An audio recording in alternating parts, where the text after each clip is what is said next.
Vous est-il déjà arrivé de vous réveiller le matin avec l'impression que tout est à sa place et pourtant de ressentir un vide intérieur?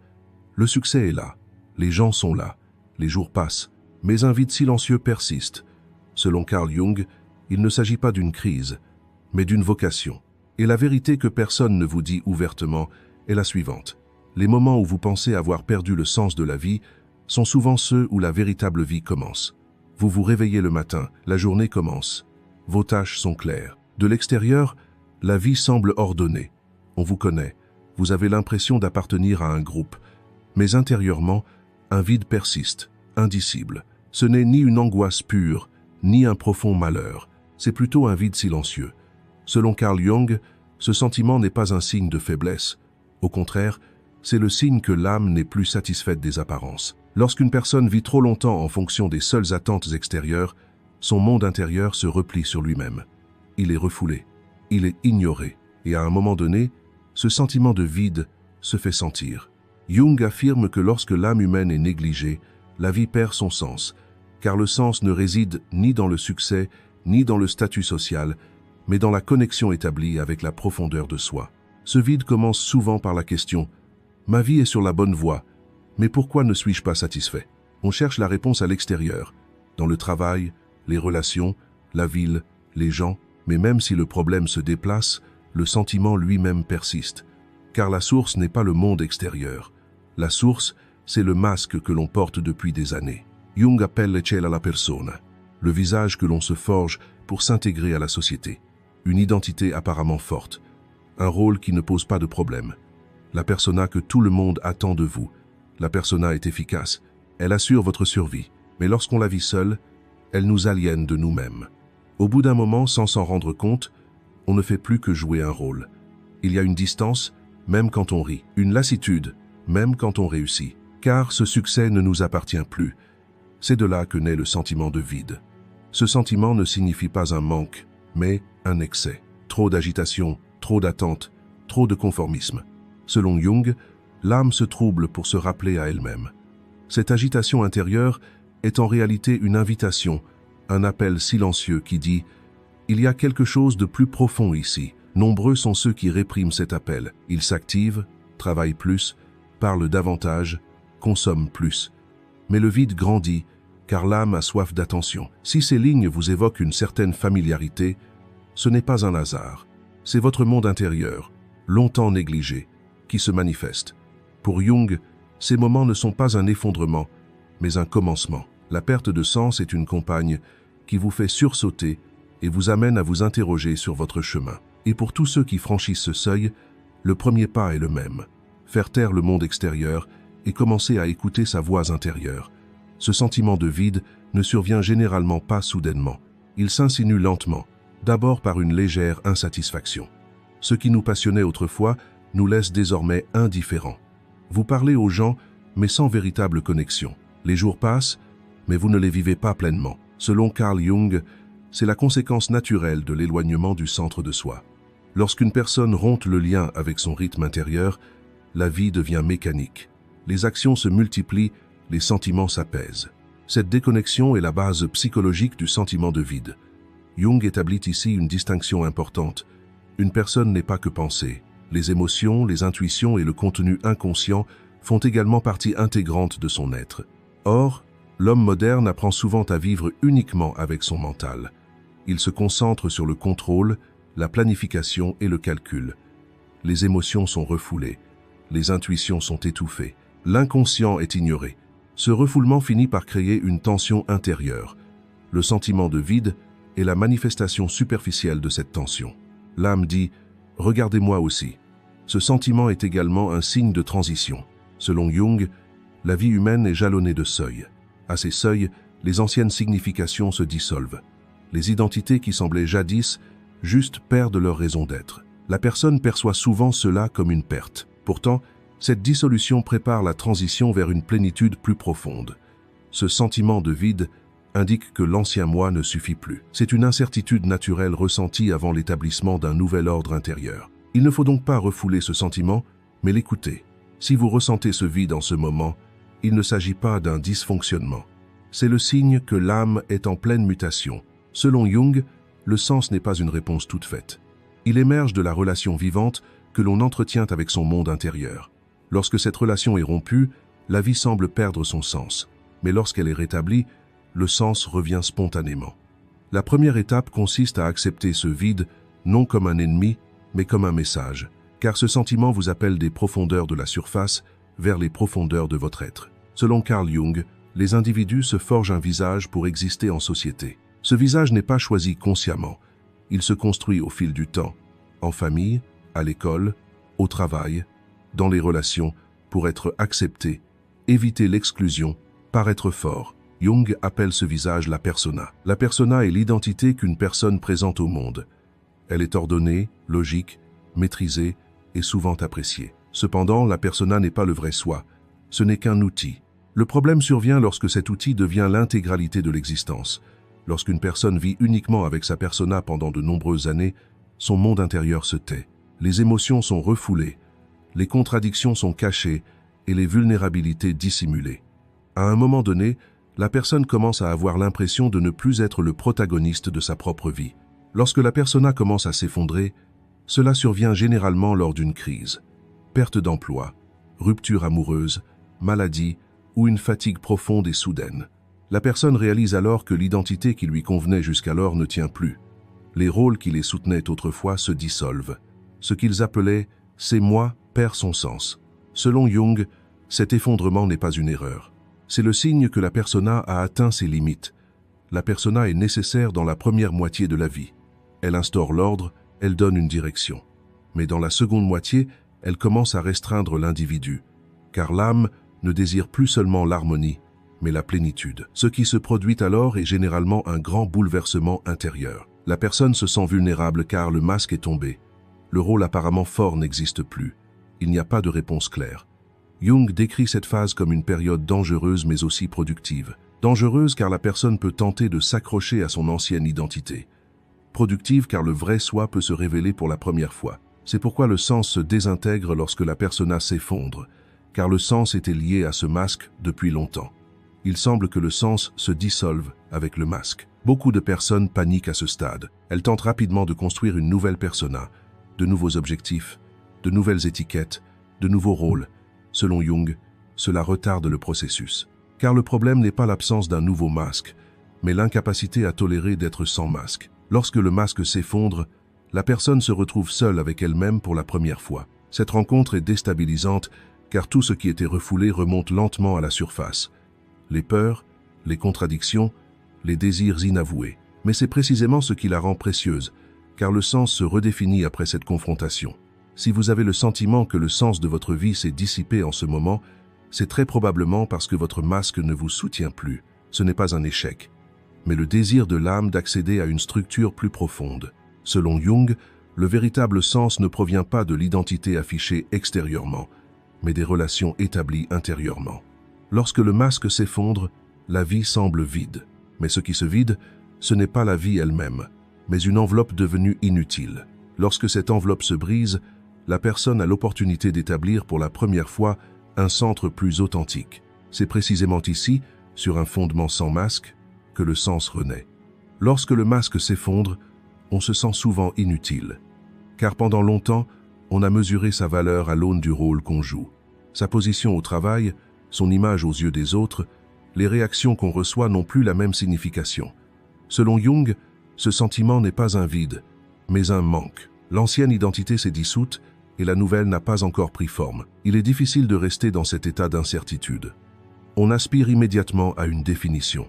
La question « Qui suis-je » crée une pression. Mais les réponses hâtives à cette question ne sont généralement qu'un nouveau masque. La véritable transformation commence par la capacité à supporter cette incertitude pendant un certain temps. Un autre phénomène courant dans ce processus est la fatigue intérieure.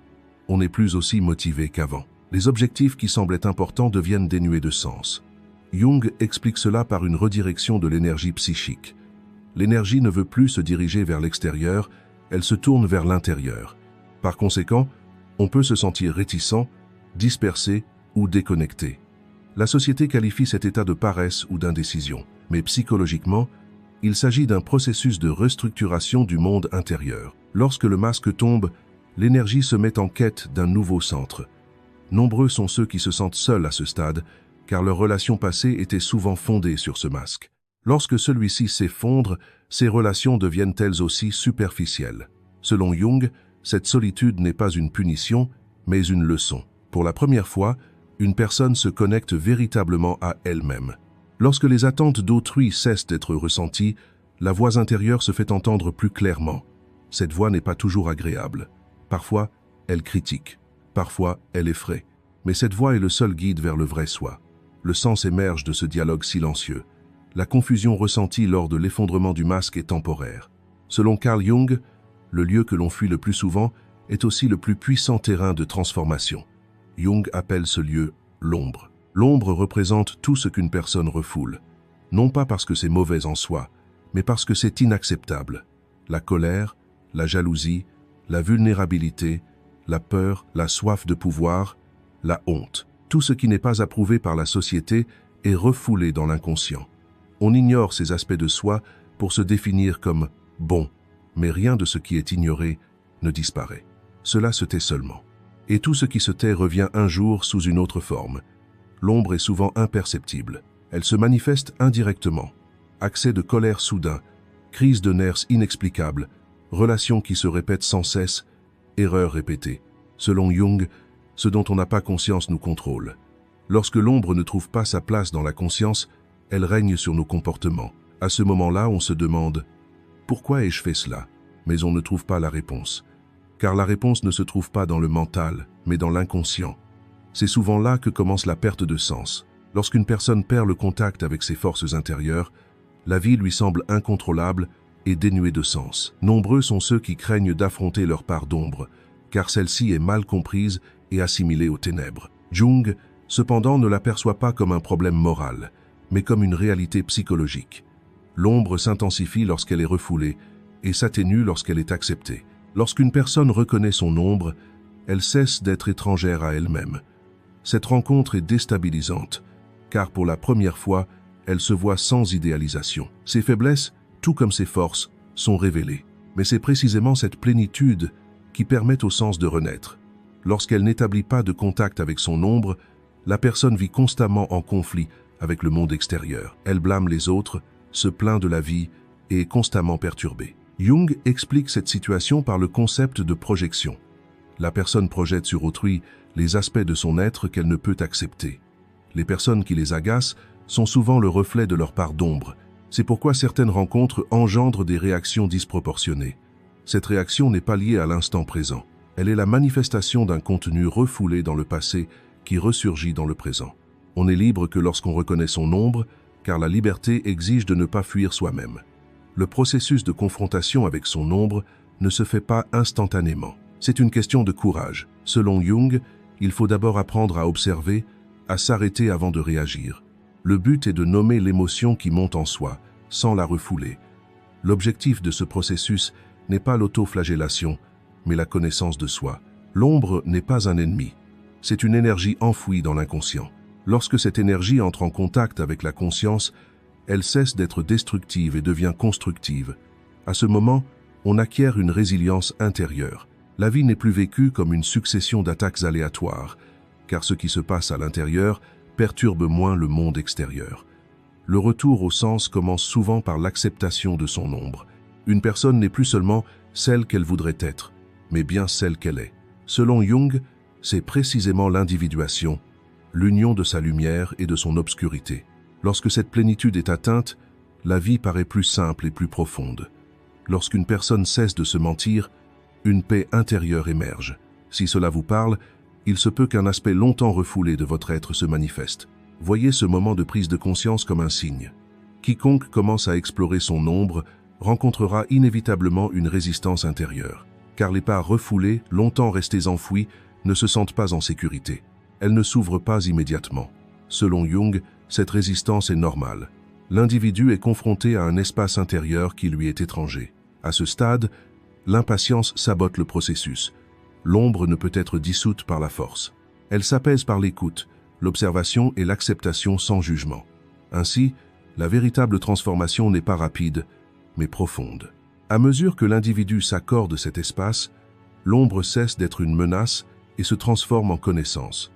Un changement significatif observé dans ce processus est la clarification des émotions.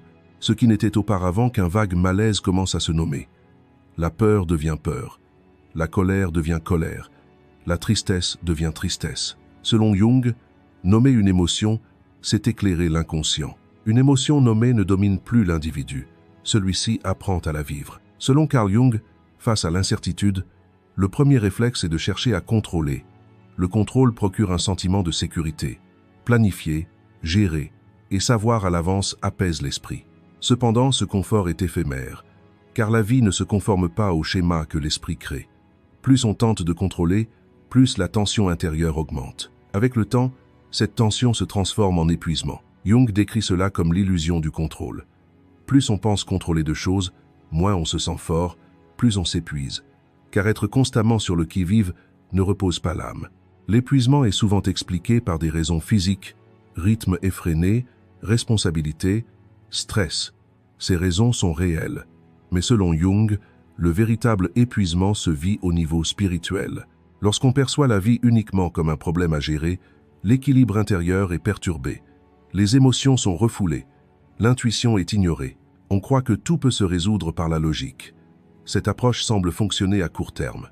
À long terme, cependant, elle déconnecte la personne de son rythme intérieur. À mesure que le monde intérieur s'apaise, le monde extérieur devient plus bruyant. Et ce bruit accentue l'épuisement. Le besoin de contrôle alimente également l'habitude de réagir.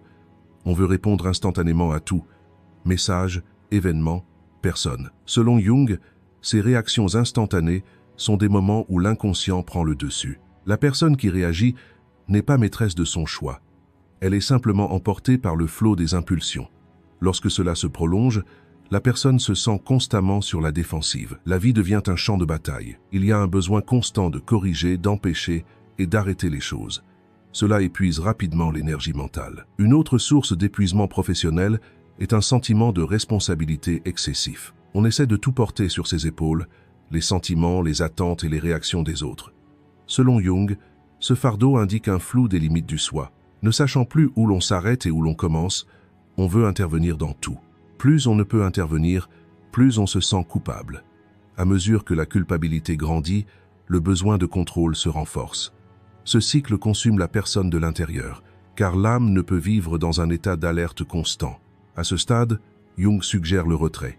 Se retirer, ce n'est pas fuir, c'est créer consciemment une distance. C'est instaurer un espace entre réaction et action. L'observation et la conscience prennent place dans cet espace. Pour la première fois, on se demande « Dois-je vraiment intervenir ?» L'illusion de contrôle s'estompe avec cette question, car on commence à accepter que tout ne soit pas façonné par sa volonté. Cette acceptation n'est pas une perte de pouvoir. Au contraire, elle apporte un soulagement intérieur.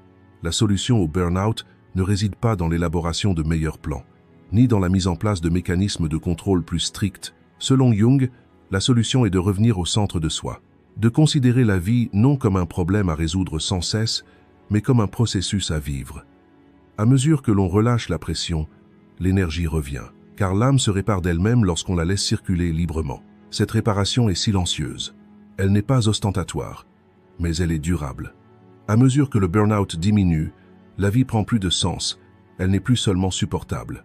Et cette signification commence progressivement à se manifester au moment où l'on lâche prise. Le besoin de contrôle est souvent alimenté par les incertitudes vécues dans le passé. On se construit une forteresse mentale pour éviter de revivre des moments où l'on a été blessé, surpris ou pris au dépourvu.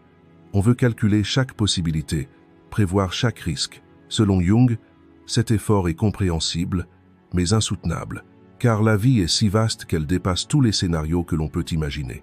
Plus on tente de la contrôler, plus les déceptions se multiplient. À mesure que les déceptions s'accumulent, on s'endurcit, on se rigidifie et on s'épuise. Cette rigidité se reflète dans notre monde intérieur au fil du temps. On perd la connaissance de soi, on craint de faire des erreurs, on cherche à ne montrer aucune faiblesse. Même le repos devient une corvée. Jung définit cet état comme une déconnexion du flux naturel de soi. Lorsque l'âme est constamment sous pression, elle perd sa souplesse intérieure. Sans souplesse, chaque situation inattendue est perçue comme une menace. L'épuisement devient alors non seulement physique, mais aussi existentiel. L'illusion de contrôle éloigne également l'individu du moment présent. L'esprit est constamment tourné vers l'avenir, la prochaine étape, le prochain problème, la prochaine possibilité.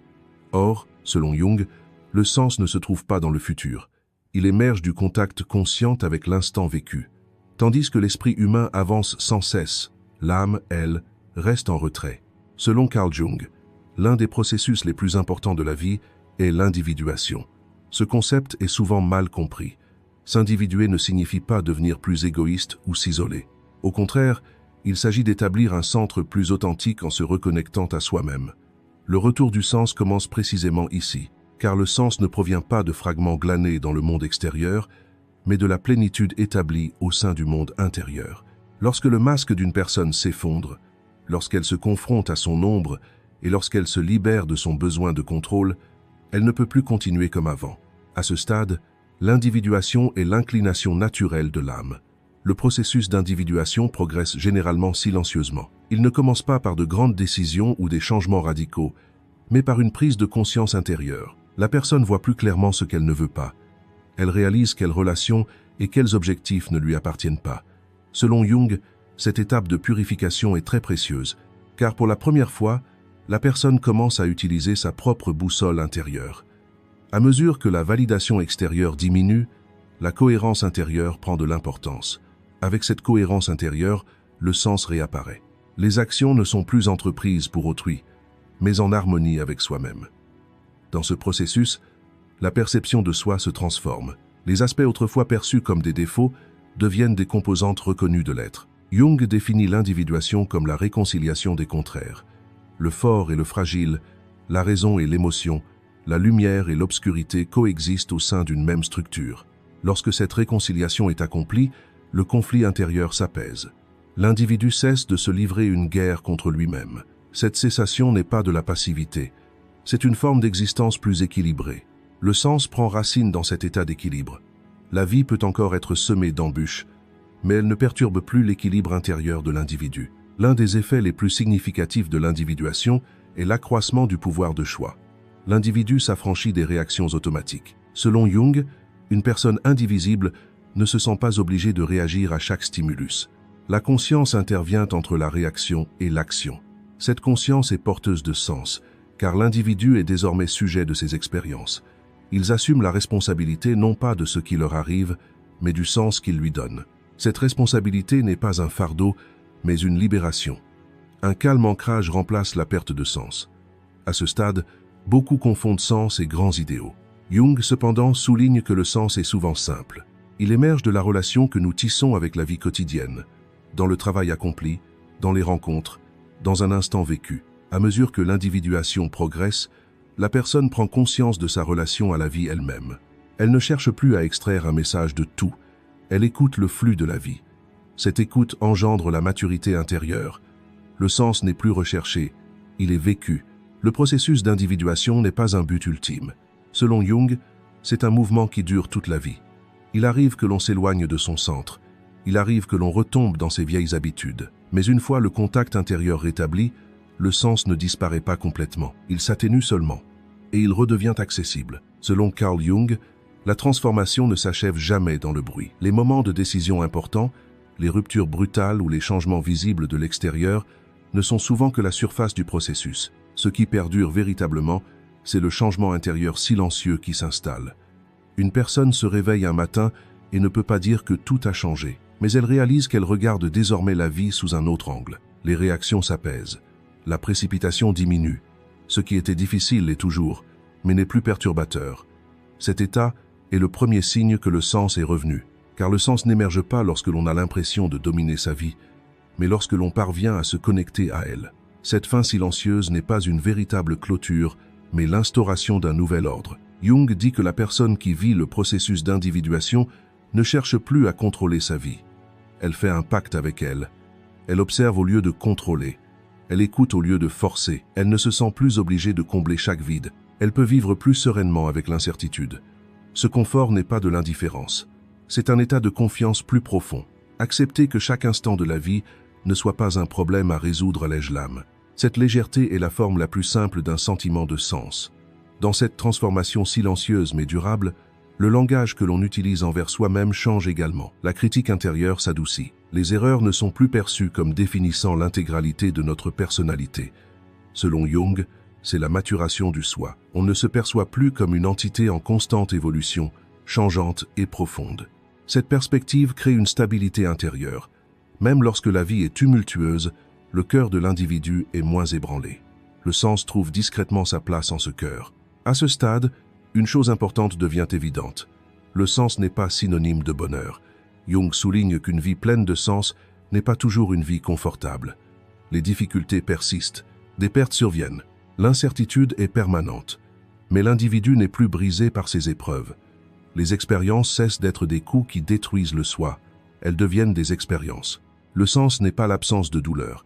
C'est la transformation de notre rapport à la douleur. Lorsque ce rapport change, la vie devient plus supportable. Une autre caractéristique de la fin silencieuse est son absence d'ostentation. L'individu ne ressent plus le besoin de faire ses preuves. Selon Jung, l'individu parvenu à l'individuation est orienté non pas vers la visibilité, mais vers la cohérence. Cette cohérence n'est pas toujours apparente extérieurement, mais intérieurement, elle crée une paix profonde. Le sens de la vie ne se trouve pas dans l'approbation d'autrui, mais dans l'harmonie intérieure. Lorsque cette harmonie est atteinte, on parle moins, mais on vit plus clairement. On revendique moins, mais on est plus ferme. Cette fin est aussi une simplification. On accepte qu'il n'est pas nécessaire de tout comprendre. Certaines questions restent sans réponse. Jung définit cette acceptation comme la sagesse. La sagesse ne consiste pas à tout savoir. Il s'agit d'être en paix avec ce qui ne peut être connu. On prend conscience de la direction que prend son énergie. On commence à distinguer ce qui consume de ce qui nourrit. Cette conscience ne rétrécit pas la vie, elle la simplifie.